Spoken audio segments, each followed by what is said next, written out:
thot ti mos u dorëzo. Nëse ti përjeton një humje, pra ju thot besimtarët, nëse ju hum, mos u dorëzoni, se edhe armiqtë tuaj, edhe pse humën mbetur, nuk u dorëzunin, por u organizuan më tepër me një forcë më të madhe edhe erdhën prap karshi jush. Pra to ka edhe tregim të ligjit të Zotit, edhe motivim për besimtarët.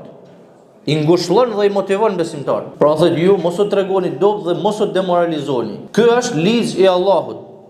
Ata fituan jo se i don Allahu, kjo është e rëndësishme. Sikur sot jena të folën fakt duke hedhë dritë mbi ditët e sotme, edhe pse jena të shpjegu historinë. Pse fitojnë këta që janë zullumqtarë sot, që edhe bojnë pa drejtësi, edhe bojnë shumë të kësia i bojnë kësaj botë, po prap janë fitimtarë sot për sot. Ata fituan thotë jo se i don Allahu, por sepse punun dhe nuk u dorëzuan. Dhe normalisht Allahu nuk ja humb mundin askujt.